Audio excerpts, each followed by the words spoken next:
So today in class we talked about solving equations. So we're going to do a quick review of everything we saw to help you get through the homework and the next couple of classes. So in general we can follow these 4 steps to solving equations. If there's anything to distribute, we should do that. We'll see that in a minute, not on these first ones. We need to simplify each side before we try to move things around. So that means everything on the left side of the equation needs to be simplified, combined, things like that. Everything on the right side needs to be combined before we start to move stuff over. These first few are very simple, so we won't see those steps happening there. All we're going to see on these first couple problems is step 4, which is to solve using the inverse operation. So inverse just means opposite. And this is the core of what algebra is all about. We see something like this: some number plus 16 equals 6. Maybe for an easy problem like this, you can just figure out the answer. But algebraically, what we do is we undo. We want to get n alone, right? We want n by itself. So we want to undo everything that's being done to n. So since we're adding 16, we can undo that just by doing the opposite, taking 16 away. And you'll notice that the first thing I do, as soon as I take 16 away from the left side of the equation, I also do that on the right side. Because this is an equation, we have to keep things equal. So we have just n left over here, right, just like we wanted. N and 0, 16 minus 16 goes away, it's just 0. And then on the right hand side, we've got 6 minus 16. If we have 6, we take away 16, we get negative 10. Okay, looking at number 2, this time we have a negative 9. So we're starting out with a negative, and again, we want to undo that. So the opposite of a negative 9 would be to add 9. And again, we can do that. We can make changes to our equation as long as we also do it to the other side, right? We haven't changed the equation if we keep it balanced. So by adding 9 over here to get rid of that, we also want to add 9 on the right hand side. So 9 and negative 1 gives me 8. We can also extend this idea of doing opposites to multiplication and division. So you can see right here we've got x is being multiplied times 4, right? We got 4x. So the opposite of times 4 would be to divide by 4. So I'm going to divide by 4. 4x divided by 4 just leaves me with x like I want. And then we want to keep things equal, keep things balanced. So I'm also going to divide by 4 on the right side. We get negative 8. We'll get to some harder problems in just a minute. Okay, finally, we have m divided by 7. I want to undo that divided by 7, so I'm going to multiply by 7. Again, same principle as we saw over here. The opposite of division is multiplication. So if I multiply the right side by 7, I need to do the same thing to the left-hand side. So we get m equals 7 times negative 14, which is going to be negative 98. Okay, so let's extend this idea, these 4 steps, to more difficult problems. So I'm going to look at a few that are a little bit harder, and then we'll take a look at the first couple from your first homework. Okay, so these 4 at the bottom, these are on your homework, so I'll give you a little boost, a little jump start on that. Okay, let's start with this. So here, we're actually going to do this first step. We're going to need to distribute. So you can see I have some parentheses involved here, 2 times 7v plus 3. So when we have parentheses like that, it means I'm multiplying this whole expression by 2.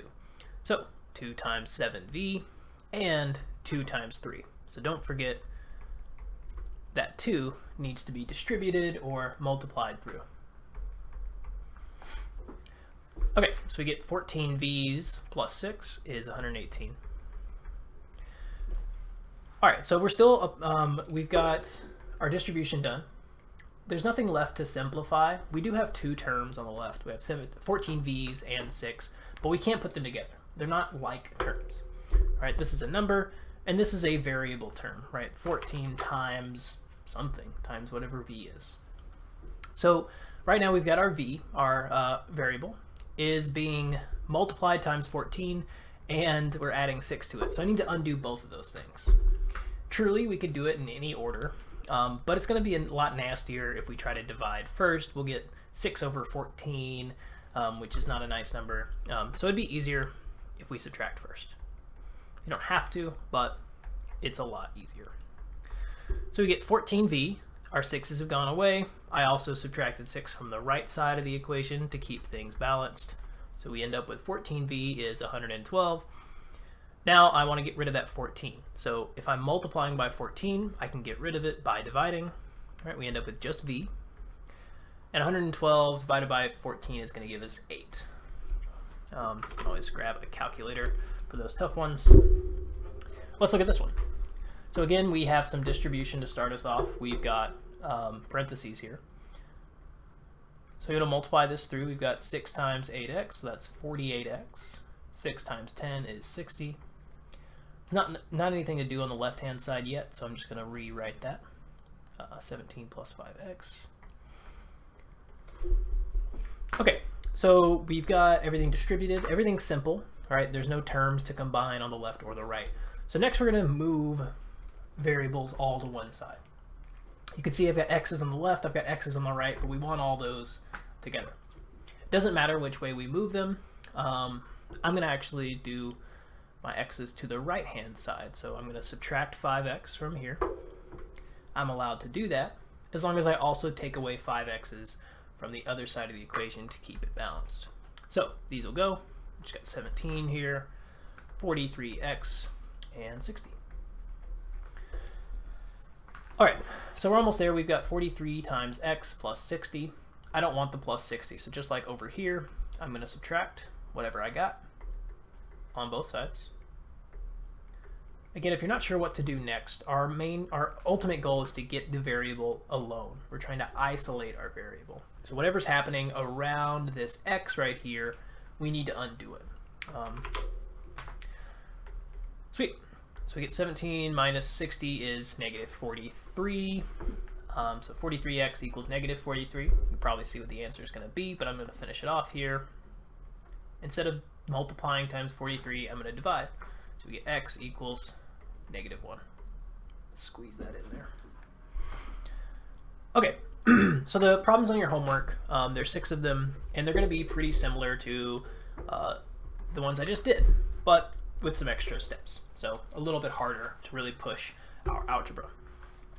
Okay, let's start with number 2, actually.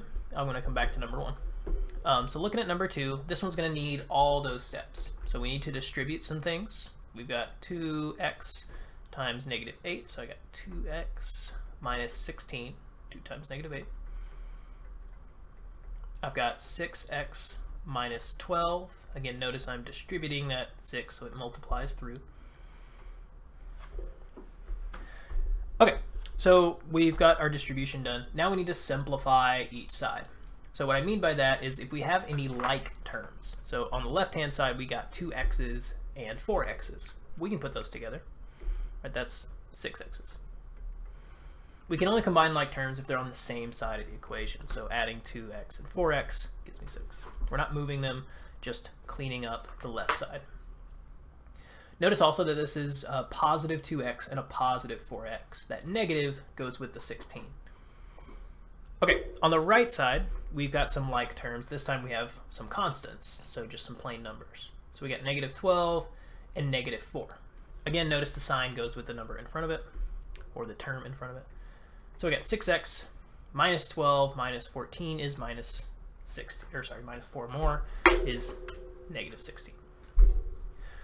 Okay, so where would we go from here? We could move our variables, right? That would be the next step. We would subtract 6x from both sides and see what happens. But something weird is going to happen on this problem. Normally, when we move our variables to one side, like we did up here, right? I moved 5x over, and we left with 43x. This time, we get negative 16 left on the left, and we have negative 16 left on the right. Both of our variable terms canceled. So this is a special type of problem where no matter what x is, we're going to get a true statement. All right, and you can play around with this if you want. Try plugging in a few things for x. If x is 0, we get the statement negative 16 equals 16. If x is 1, we get the statement negative 10 equals negative 10. We always get a true statement no matter what x is. So when we get a true statement at the end of our equation, this is a special answer. This means we have infinite solutions. Or you could say all real numbers is another way to describe this answer. But x could be pretty much anything. we're not going to do this problem, but you'll also see a problem on the homework that has no solution. So what that would look like, we'd have a similar thing going on here. Our variables would go away, but we'd end up with something like 2 equals 3, right? Some kind of nonsense statement, right? 2 obviously is not 3, so that would mean that no matter what x is, we would have no solution. So you can look back at the notes. There's an example like that. All right, I'm going to do one more. I'm going to do number 1 for you, and then leave you the rest for your homework. So on number 1, we've got some distribution. 5 times n, 5 times 4. Let me zoom in a little bit here. And then we have some weird distribution. So you can see over here I have another set of parentheses, but just a negative out front. So think about this as a -1, right? We're multiplying what's in the parentheses by a -1. So we are still going to distribute here, but we're basically just distributing that negative sign. So this becomes -n and -7, not +7. We are distributing that negative. All right, we can think of it as we've got 20 over here minus a 7. All right, so we have some like terms we can combine. We've got 5n and n. We've got +20 minus 7, so that's +13. And combining those, oops, it's supposed to be a highlighter. Combining those constants, 20 and -7 gives us 13. All right, we can finish the solving here by undoing everything that's been done to our n. So we need to subtract that 13. We get 4n is equal to -24. Okay, sorry about my handwriting. And now we have 4 times n. We want to get rid of that, so we're going to divide, because the opposite of multiplying by 4 is to divide by 4. So we end up with n equals -6. All right, continue working through that homework. You've got a couple more problems, right? Number 3, 4, 5, and 6. If you continue to get stuck, you can always email or send me a remind text, or show up in person and we can work through it. Thanks, y'all.